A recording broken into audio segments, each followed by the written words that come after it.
Mon frère m'a invité à sa fête prénatale seulement pour m'appeler publiquement une mère célibataire sans valeur et exiger la moitié de mon héritage. Mes parents ont applaudi et l'ont soutenu. Alors j'ai sorti certains documents. Au moment où elle les a vus, son visage a pâli. Maintenant mes parents et mon frère. Je m'appelle Ava Carter. J'ai 35 ans, je suis veuve et mère célibataire élevant seule ma fille de 5 ans dans la banlieue de Chicago. Le jour où mon frère m'a invité à sa fête prénatale, je me suis dit que ce serait peut-être enfin l'un de ces moments en famille qui répare quelque chose au lieu de le briser. J'avais même apporté un cadeau coûteux que je pouvais à peine justifier d'acheter, plus une petite carte faite à la main que ma fille avait passé toute la matinée à colorier sur la table de la cuisine. J'aurais dû écouter la partie de moi qui s'est sentie mal à l'aise à la seconde où je me suis garé dans l'allée de mes parents et que j'ai vu toutes ces voitures alignées à l'extérieur comme si tout le quartier avait été invité à regarder quelque chose. Au début, tout semblait normal. Des ballons pastels. Des rires. Trop de desserts sur la table de la salle à manger. Des sourires qui semblaient juste un peu trop figés. Je n'arrêtais pas de me dire que je l'imaginais. J'avais essayé de croire pendant des mois que le deuil ne m'avait pas seulement enlevé mon mari, mais qu'il avait d'une manière ou d'une autre fini par rapprocher ma famille. Après sa mort, ils sont intervenus plus qu'ils ne l'avaient jamais fait auparavant. J'ai commencé à les aider financièrement. J'ai commencé à venir tous les dimanches. J'ai commencé à croire que je comptais pour eux d'une manière que je n'avais jamais connue en grandissant. Puis mon frère s'est levé devant tout le monde avec un verre à la main, m'a regardé droit dans les yeux, et a transformé cette fête prénatale en une attaque publique. Ce qu'il m'a appelé dans cette pièce était déjà assez humiliant. Ce qu'il a exigé de moi devant toutes ces personnes était encore pire. Et quand mes parents ont commencé à hocher la tête comme si tout cela avait été prévu, j'ai réalisé que je n'avais pas été invité là-bas en tant que famille. J'avais été invité là-bas en tant que cible. Avant de vous dire exactement ce qu'il a dit et pourquoi je suis arrivé avec plus qu'un simple sac cadeau cet après-midi-là, dites-moi ceci. Quelle heure est-il là où vous êtes en ce moment? Et d'où écoutez-vous ce soir? Je veux vraiment savoir jusqu'où va cette histoire. Pendant 8 mois après la mort de mon mari Noah, j'ai avancé dans la vie comme quelqu'un qui essaie de marcher sur de la glace qui n'arrête pas de se fissurer sous ses pieds.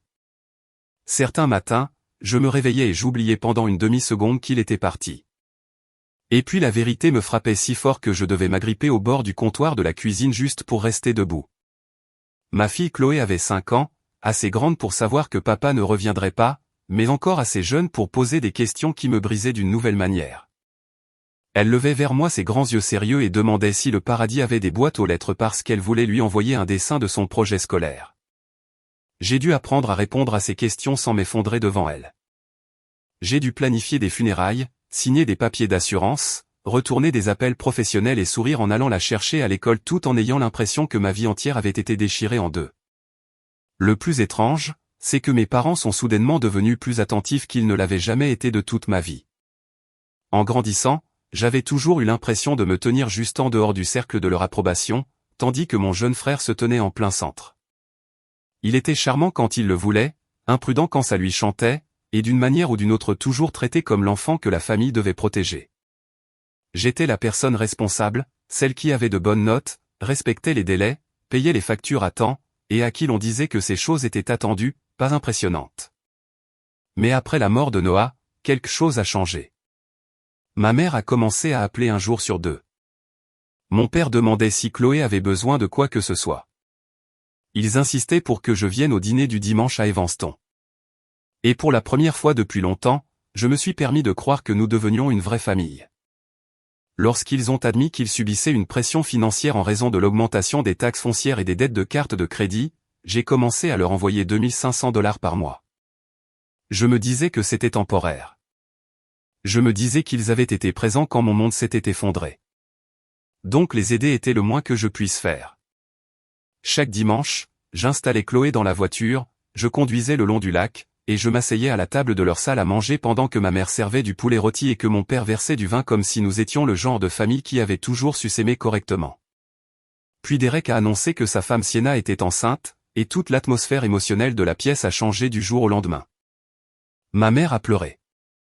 Mon père a ri plus fort que je ne l'avais entendu rire depuis des années.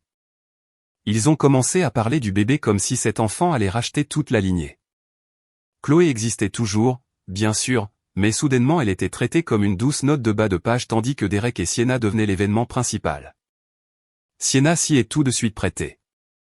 Elle flottait à travers chaque réunion de famille dans des robes de maternité coûteuses, parlant de marques de poussettes, de papier peint personnalisé pour la chambre d'enfant et du genre de liste d'attente pour l'école maternelle sur lesquelles les gens s'inscrivent avant même qu'un enfant puisse marcher.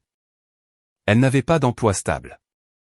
Elle se qualifiait de créatrice de contenu, ce qui semblait consister à prendre des photos de brunch, parler dans son téléphone de soins personnels et publier des liens sponsorisés pour des produits de soins de la peau qu'elle n'utilisait probablement pas. Derek travaillait comme courtier en prêts hypothécaires, bien que dernièrement il parlait de plus en plus vaguement des affaires et de plus en plus souvent de la façon dont la vie avait été injuste envers lui. Chaque fois que l'argent était abordé, il trouvait un moyen de ramener le sujet sur moi. Il souriait d'un air narquois et disait des choses comme « Cela doit être agréable d'avoir la sécurité ». Ou « Noah s'est assuré que tu atterrisses en douceur, hein ?» Il ne prononçait jamais le mot héritage avec gentillesse. Il le disait de la façon dont les gens disent le mot jackpot. Je l'ignorais parce que je voulais la paix. Je l'ignorais parce que Chloé adorait voir ses grands-parents et parce qu'une partie de moi espérait toujours que ce bébé pourrait rapprocher tout le monde d'une manière réelle. Mais chaque fois que j'entrais dans cette maison, je sentais que je m'effaçais un peu plus dans le décor pendant que Derek et Sienna se tenaient au centre de la pièce, acceptant des éloges qu'ils n'avaient pas mérités. J'aurais dû voir ce qui s'en venait. J'aurais dû comprendre que dans ma famille, l'attention n'était jamais juste de l'attention. C'était une monnaie d'échange. Et une fois qu'ils avaient décidé que j'avais quelque chose qu'ils voulaient, l'amour allait toujours avoir un prix. Quand Derek a appelé pour m'inviter à la fête prénatale, sa voix était presque assez joyeuse pour me rendre méfiante. Il a dit que Sienna voulait que cela reste petit et centré sur la famille, ce qui était drôle parce que par centré sur la famille, il voulait clairement dire une maison pleine à craquer de parents, de voisins, de collègues et de toute autre personne prête à applaudir sur commande. Pourtant, j'ai dit oui. Chloé s'est assise à côté de moi à la table de la cuisine pendant que j'emballais le cadeau, appuyant soigneusement sur le ruban adhésif le long des coins de la boîte comme si elle aidait à faire quelque chose d'important. J'avais acheté un siège auto convertible haut de gamme parce que je savais qu'il ne dépenserait jamais ce genre d'argent pour la sécurité si l'article n'était pas assez tape à accent grave-l'œil pour être exhibé en ligne. Chloé a fait une carte à la main avec un soleil, un ballon bleu et un petit bébé maladroit portant une couronne. Elle a écrit « Bienvenue bébé » en lettres géantes et inégales. Et quand elle me l'a tendu, elle a souri avec toute la confiance du monde.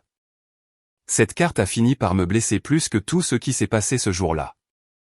À la seconde où je me suis garé dans l'allée de mes parents, j'ai de nouveau ressenti cet avertissement dans ma poitrine.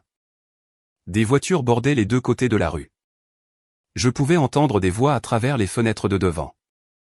Ma mère a ouvert la porte avant que je ne frappe, a jeté un coup d'œil au sac cadeau dans ma main, et a dit « Oh, bien. Tu as pu venir » sur un ton qui ressemblait moins à de l'affection qu'à une case cochée sur une liste de contrôle. La maison avait été transformée en une salle d'exposition pastel.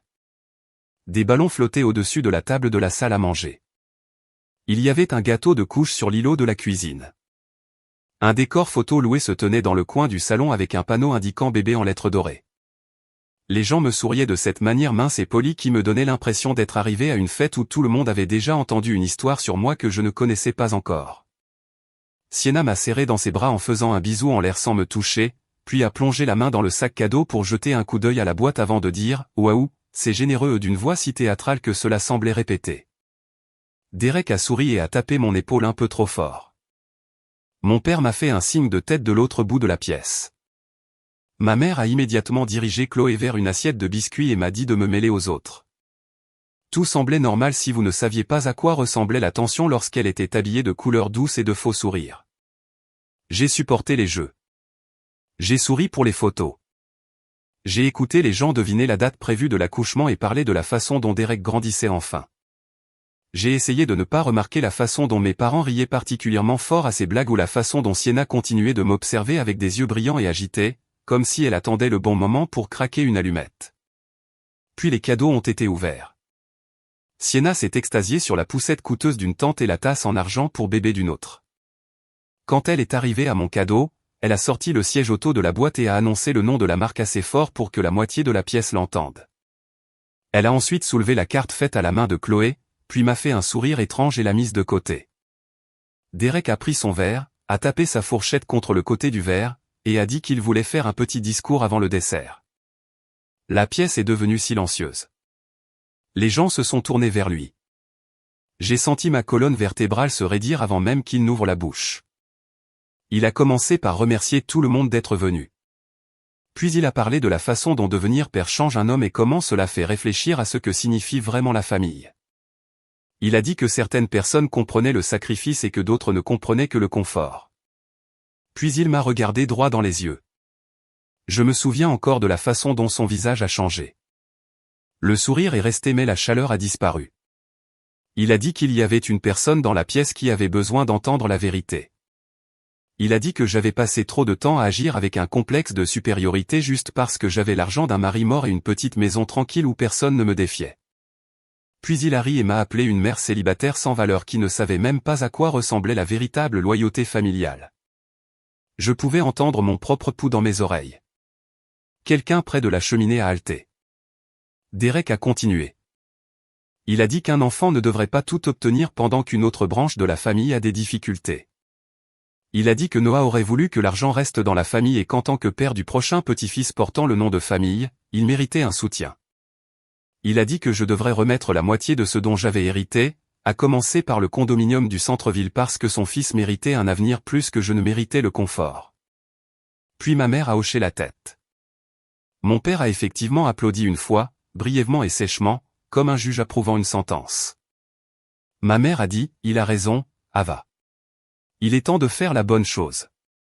Sienna a croisé les bras et a dit qu'il ne demandait que de l'équité. De l'équité. Devant 40 personnes. Devant la petite carte de ma fille avec ses lettres brillantes et inégales. Je suis resté là avec chaque visage de cette pièce tourné vers moi. Et en une seconde brûlante, j'ai compris exactement pourquoi j'avais été invité. Pas pour célébrer, pas pour me reconnecter, pas même pour être humilié par jeu. J'avais été invité pour être coincé. Il pensait que si suffisamment de gens regardaient, je craquerais. Il pensait que la honte ferait ce que l'amour et la culpabilité n'avaient pas fait. J'ai pris mon sac à main, j'ai regardé la carte que Chloé avait faite, posée de travers sur la table des cadeaux, et je suis sorti avant de dire quelque chose qui aurait pu un jour rendre Chloé honteuse de moi.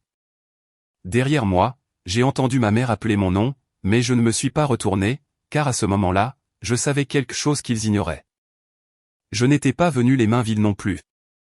Le trajet de retour m'a semblé plus long qu'il ne l'était. Je gardais mes deux mains verrouillées sur le volant car elles tremblaient très fort.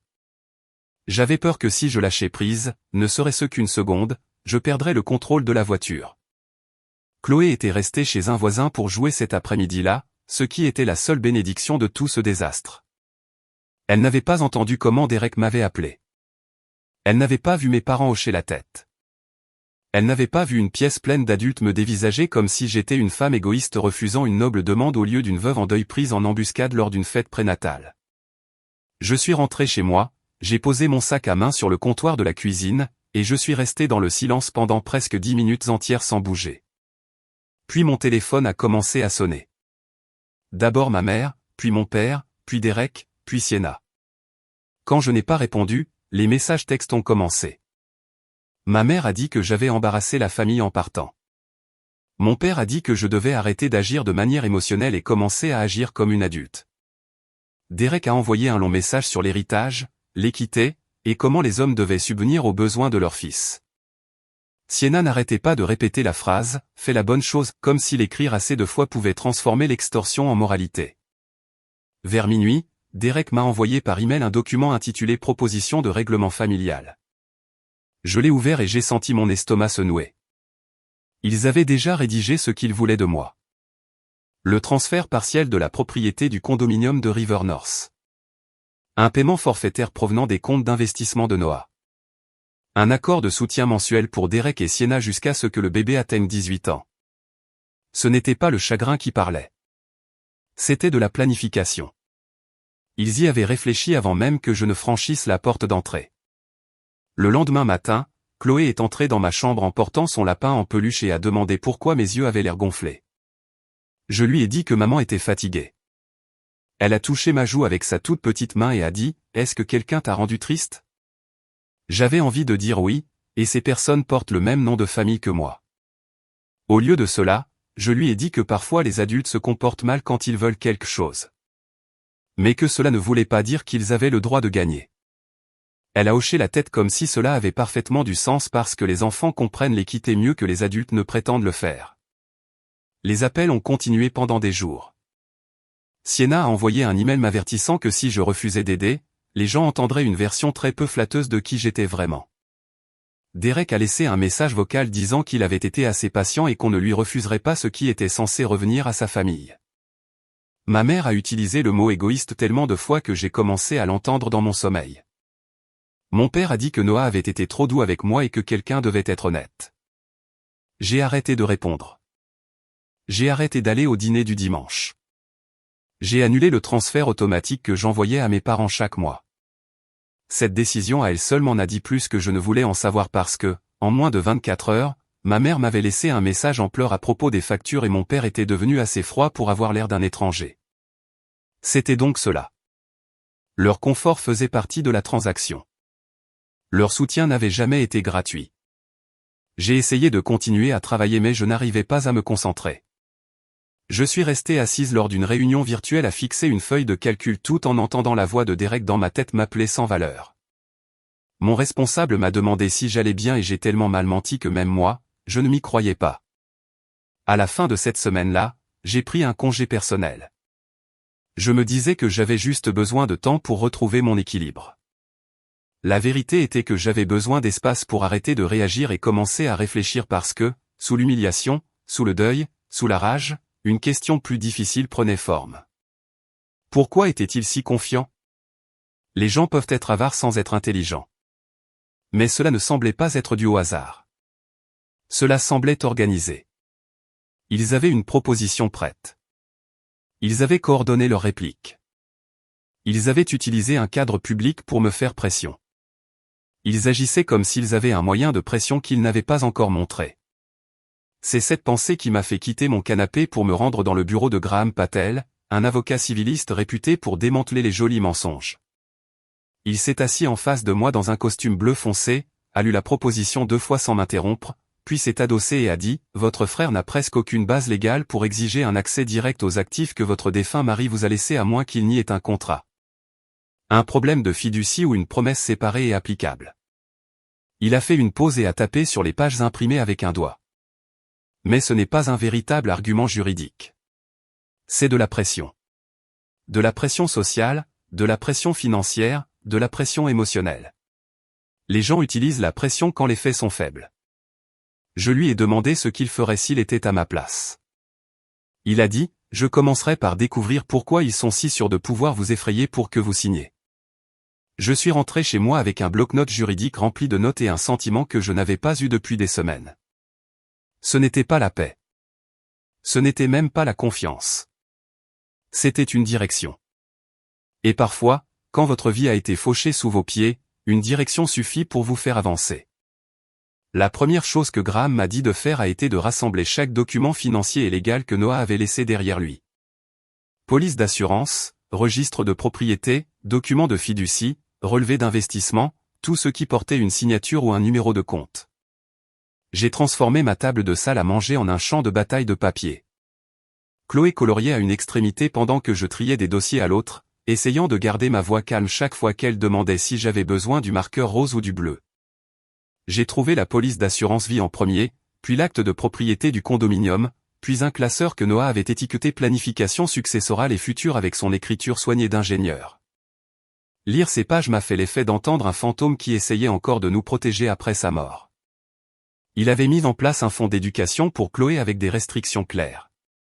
Il avait désigné le condominium pour être transmis sous une structure qui protégeait les droits d'occupation et limitait les transferts forcés. Il m'avait même laissé une lettre, pas dramatique, juste pratique, me disant de ne laisser personne me précipiter dans des décisions pendant que j'étais en deuil. Il savait comment les gens se comportaient avec l'argent. Il avait assez vu la vie pour comprendre que la perte attire les opportunistes. Plus je lisais, plus il devenait évident que Derek et Sienna n'étaient pas seulement insensibles. Ils essayaient de me passer dessus au bulldozer avant que je ne comprenne ce que je possédais réellement. Graham a tout examiné et a dit que les protections étaient plus fortes qu'il ne s'y attendait. Puis il m'a regardé par-dessus ses lunettes et a demandé s'il y avait une chance que mes parents ou Derek aient jamais vu suffisamment de documents de Noah pour savoir comment les actifs étaient structurés. J'ai réfléchi. Ma mère avait aidé à rassembler des papiers juste après les funérailles. Mon père avait été dans la maison plusieurs fois pendant que je gérais les appels de l'assurance. Je ne pouvais pas prouver qu'ils avaient lu quoi que ce soit, mais je ne pouvais pas non plus écarter cette possibilité. 3 jours plus tard, j'ai reçu un appel d'un numéro inconnu alors que je chargeais des provisions dans mon coffre à l'extérieur d'un magasin de Lincoln Park. La femme au bout du fil a demandé si j'étais Ava Carter et a ensuite dit qu'elle s'appelait Monica Reed. Je n'ai pas reconnu le nom au début. Mais quand elle a mentionné Sienna, tout s'est crispé en moi. Monica a dit qu'elle avait été une amie proche de Sienna et qu'elle avait également fait du travail de gestion de marque pour elle. Avait été ses mots exacts, et elle les a dit avec une sécheresse qui montrait clairement que l'amitié ne s'était pas terminée proprement. Elle a demandé si nous pouvions nous rencontrer dans un endroit calme parce qu'elle avait des informations dont j'avais besoin avant de signer quoi que ce soit. J'ai failli raccrocher. J'étais fatigué des surprises. J'étais fatigué que des étrangers entrent dans ma vie avec les morceaux d'une vilaine vérité que je n'avais jamais demandé à apprendre. Mais quelque chose dans sa voix semblait moins théâtral que sincère. Nous nous sommes rencontrés le lendemain matin dans un petit café avec des murs en briques et du mauvais jazz jouant trop doucement pour avoir de l'importance.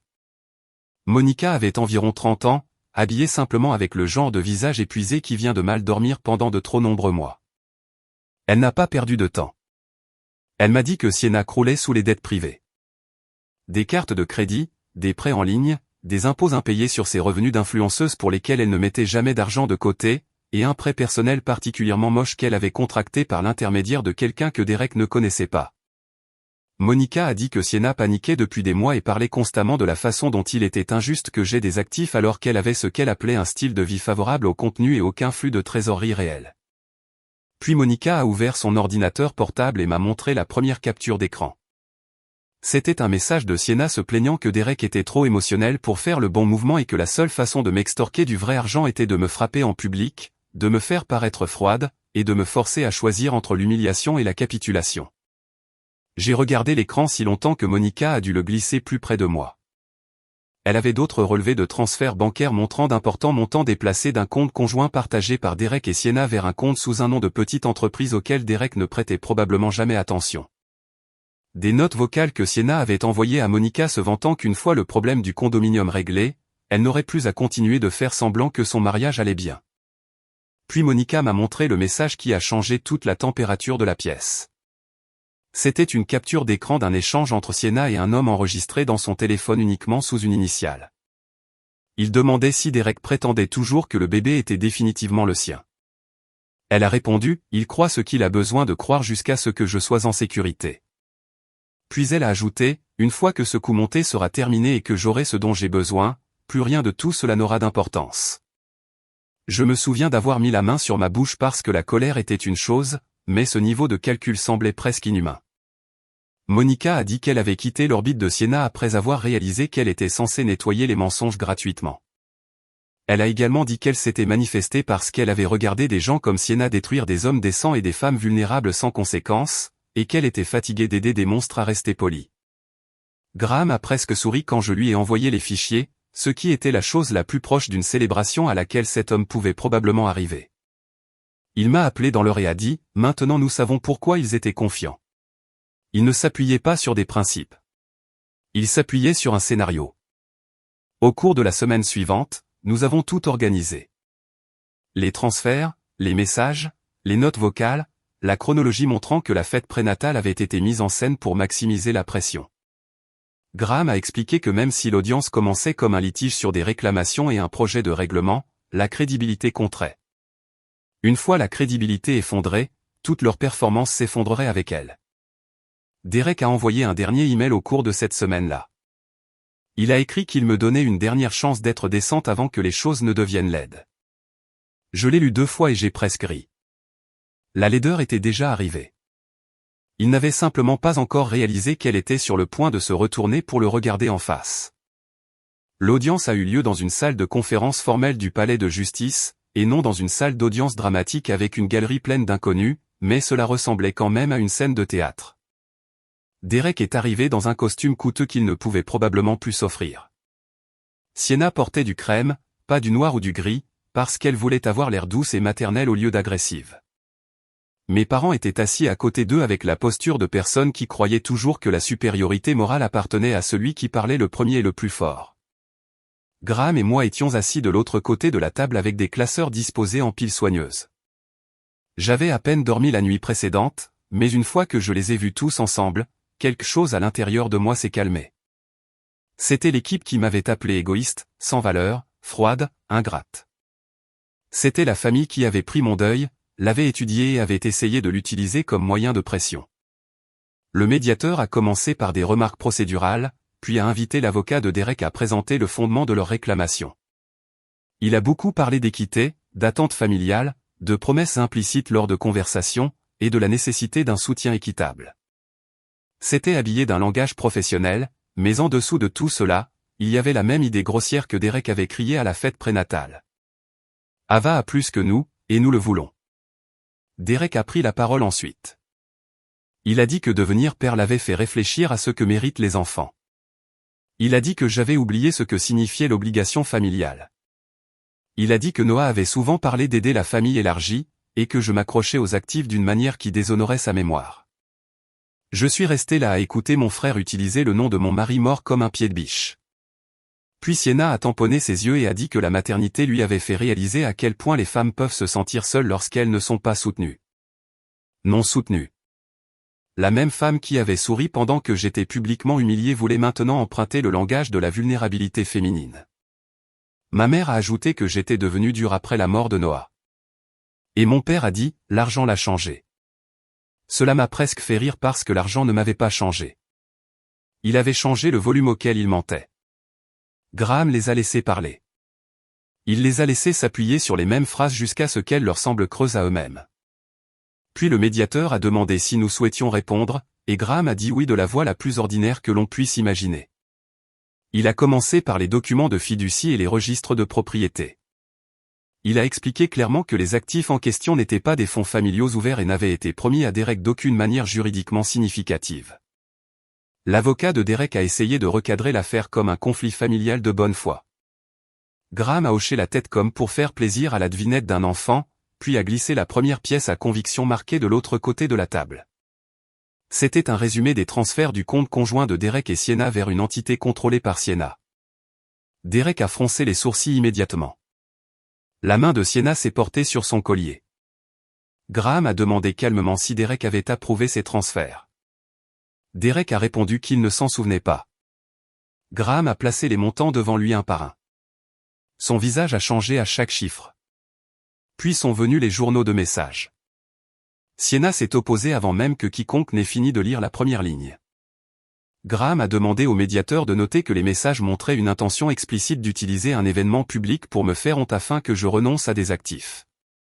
Il a lu à haute voix le message où Sienna disait que la seule façon d'obtenir de l'argent de moi était de me frapper en public et de me faire choisir entre l'humiliation et la capitulation. La pièce est devenue si silencieuse que je pouvais entendre quelqu'un remuer des papiers à l'autre bout de la table. Ma mère m'a dévisagé. Mon père a regardé la table. Derek s'est tourné vers Sienna si lentement que cela semblait presque douloureux. Sienna a dit que ces messages étaient hors contexte. Graham a dit que le contexte aiderait. Puis il a joué l'une des notes vocales que Monica avait conservées. La propre voix de Sienna a rempli la pièce. Légère et moqueuse. Parlant de la façon dont Derek était facile à manipuler quand on parlait d'héritage et de virilité et comment la fête prénatale était l'endroit parfait parce qu'Ava ne ferait jamais de scène devant de vieilles dames et des enfants. Derek avait l'air d'avoir été giflé. Je ne me sentais pas désolé pour lui. Pas exactement, mais je comprenais le choc de réaliser que la personne à côté de vous avait utilisé vos angles morts comme des outils. Graham n'avait pas fini. Il a introduit les messages avec l'autre homme. Il n'a pas eu besoin de dire la partie la plus laide à haute voix. L'implication était là, en noir sur blanc. Derek a lu la ligne sur lui croyant ce qu'il avait besoin de croire jusqu'à ce qu'elle soit en sécurité et quelque chose dans son visage s'est effondré. Sienna a chuchoté son nom. Il a repoussé sa chaise assez fort pour qu'elle gratte le sol. Ma mère a demandé ce qu'elle lisait. Mon père a dit, Sienna, qu'est-ce que c'est? Elle a alors commencé à pleurer, de manière réelle ou répétée. Je ne pouvais pas le dire et je m'en moquais. Elle a dit que tout avait été sorti de son contexte, que tout le monde déformait les choses, qu'elle était sous pression. Le médiateur a demandé le calme. Graham a remis une dernière série de mails montrant que ma mère et mon père savaient avant la fête prénatale que Derek avait l'intention de me faire pression publiquement. Ils n'avaient pas écrit le scénario, mais ils avaient convenu que la pression pourrait être bonne pour moi. Bonne pour moi. C'était l'expression que ma mère avait utilisée. À cela, mon père a fermé les yeux et a complètement arrêté de parler. Ma mère a semblé soudainement plus vieille que je ne l'avais jamais vue. Derek s'est alors retourné contre eux, exigeant de savoir qui savait quoi et quand. La pièce s'est dissoute exactement dans ce qu'ils avaient voulu de moi lors de la fête prénatale. Humiliation, exposition, perte de contrôle. Seulement maintenant, cela leur appartenait. Le médiateur a fait une suspension de séance, et lorsque nous nous sommes réunis à nouveau, le ton avait complètement changé. L'avocat de Derek n'avait plus l'air vertueux. Il avait l'air coincé. La demande de règlement proposée a été retirée. La crédibilité de leur réclamation était anéantie. Graham a demandé que le dossier reflète les preuves de pression coercitive, de fausses représentations et de mauvaise foi. Aucun jugement final dans cette pièce ne pourrait guérir ce qu'ils avaient brisé, mais le résultat juridique était assez clair. Leur demande pour mes actifs était morte. Leur stratégie avait échoué. Leur performance s'était effondrée. Pendant que les gens rassemblaient leurs affaires, Sienna ne voulait regarder personne. Derek se tenait à l'écart d'elle, blanc de fureur et de honte. Ma mère s'est avancée vers moi, puis s'est arrêtée quand elle a vu mon visage. Elle a dû reconnaître enfin qu'il n'y avait aucun chemin de retour vers ce qu'elle voulait. Pas aujourd'hui. Peut-être pas jamais. À la fin de cette semaine-là, Derek avait déménagé de la maison qu'il partageait avec Sienna et avait demandé le divorce. Je ne l'ai su que parce que ma mère m'a laissé un message qui ressemblait à des excuses enveloppées de panique. Elle a dit que la famille était en train de s'effondrer. Je l'ai écouté une fois et je l'ai supprimé. Les familles ne s'effondrent pas en une seule semaine. Elle se fissure lentement le long d'anciennes lignes de failles que personne ne veut nommer jusqu'à ce qu'un jour la pression expose enfin ce qui a toujours été là. Derek a appelé 2 fois depuis des numéros que je ne connaissais pas. La première fois, il avait l'air furieux et voulait blâmer tout le monde sauf lui-même. La deuxième fois, sa voix sonnait creux. Il a dit qu'il ne savait pas pour les messages, les transferts, ou l'autre homme. Il a dit que Sienna s'était jouée de lui. J'ai cru cette partie. Mais je me souvenais aussi de lui debout devant une pièce pleine de gens m'appelant sans valeur tout en demandant des biens qui ne lui appartenaient pas. Être manipulé n'effaçait pas ce qu'il avait choisi de devenir. Mes parents ont envoyé des fleurs. Je ne les ai pas acceptées. Mon père a envoyé une lettre manuscrite disant qu'il avait laissé la fierté, l'argent et la peur le transformer en quelqu'un qu'il ne reconnaissait plus. C'était la chose la plus proche de l'honnêteté que j'avais entendue de sa part depuis des années. Pourtant, le regret n'est pas la même chose que la réparation. J'ai arrêté le soutien mensuel et je ne l'ai pas repris. J'ai changé les serrures de ma maison, j'ai mis à jour mes contacts d'urgence, et je me suis assuré que chaque dossier scolaire pour Chloé ne répertorie que des personnes en qui j'avais confiance. Graham m'a également aidé à revoir ma planification successorale, ce qui a semblé étrange et triste au début, mais aussi puissant. J'en avais fini de vivre comme quelqu'un qui attendait d'être pris au dépourvu à nouveau. Monica ne m'a jamais rien demandé, c'est pourquoi je l'ai aidée quand même. Elle avait risqué beaucoup en se manifestant, et sans elle, cette audience aurait pu se transformer en des mois de pression laide et coûteuse. J'ai payé la provision pour qu'elle puisse parler avec son propre avocat afin de démêler les problèmes commerciaux dans lesquels Sienna l'avait entraînée, et je l'ai mise en contact avec quelqu'un de mon entreprise qui avait besoin d'un soutien opérationnel de marque à court terme. Elle a pleuré quand je le lui ai dit. Je pense que parfois les gens sont tellement habitués aux relations transactionnelles que la simple gratitude semble irréelle. Quant à Chloé, j'ai gardé les choses aussi appropriées à son âge que possible. Je lui ai dit que certains adultes avaient fait de mauvais choix et que nous allions faire une pause et ne plus les voir. Elle a demandé si cela signifiait qu'ils étaient au piquet. J'ai dit oui, quelque chose comme ça. Puis elle a hoché la tête et est retournée dessiner une image de notre maison avec 2 fenêtres plus grandes que le toit. Les enfants rendent le monde simple de manière que les adultes passent des années à essayer de réapprendre. J'ai repris le travail progressivement, puis à temps plein. J'ai rejoint un groupe de soutien pour les mères célibataires le jeudi soir et j'ai trouvé des femmes qui ne parlaient pas avec pitié ou jugement, seulement avec reconnaissance. J'ai commencé à mieux dormir. J'ai ri sans me sentir coupable. J'ai arrêté de vérifier mon téléphone chaque fois qu'il vibrait. Par un froid samedi matin au début du printemps, Chloé et moi marchions le long du lac et elle a glissé sa main dans la mienne et a commencé à me dire quel genre d'arbre elle voulait planter un jour dans notre cour. Je me souviens l'avoir regardée et avoir réalisé que protéger son avenir n'avait jamais été seulement une question d'argent. C'était à propos du genre d'amour qu'elle grandirait en voyant. C'était de savoir si elle apprendrait que les femmes devraient se faire petites pour maintenir la paix ou si elle apprendrait que la dignité vaut la peine d'être défendue même lorsque les personnes qui vous blessent partagent votre sang. C'était le véritable héritage en jeu depuis le début. Pas le condominium, pas les comptes, pas les polices d'assurance, mais la leçon, l'exemple, la limite que j'étais prête à tracer. Je pensais auparavant que couper les ponts avec une famille toxique signifiait que j'avais échoué à pardonner. Maintenant, je pense que parfois, c'est la forme la plus honnête de respect de soi. Cela peut aussi être un acte de protection pour les enfants qui vous regardent. Si vous leur apprenez à accepter la cruauté des personnes les plus proches d'eux, ils grandiront peut-être en croyant que l'amour vient toujours avec une humiliation attachée. Je refuse d'enseigner cette leçon à ma fille. Ce que je veux qu'elle apprenne à la place, c'est que la gentillesse compte, mais les limites aussi. La compassion compte, mais la vérité aussi. La famille ne devrait jamais être l'endroit où votre douleur est utilisée contre vous.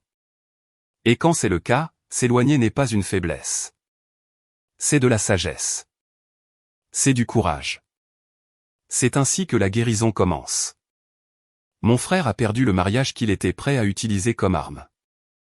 Mes parents ont perdu l'accès auquel ils pensaient avoir droit, et j'ai perdu l'illusion que le sang signifie automatiquement la loyauté.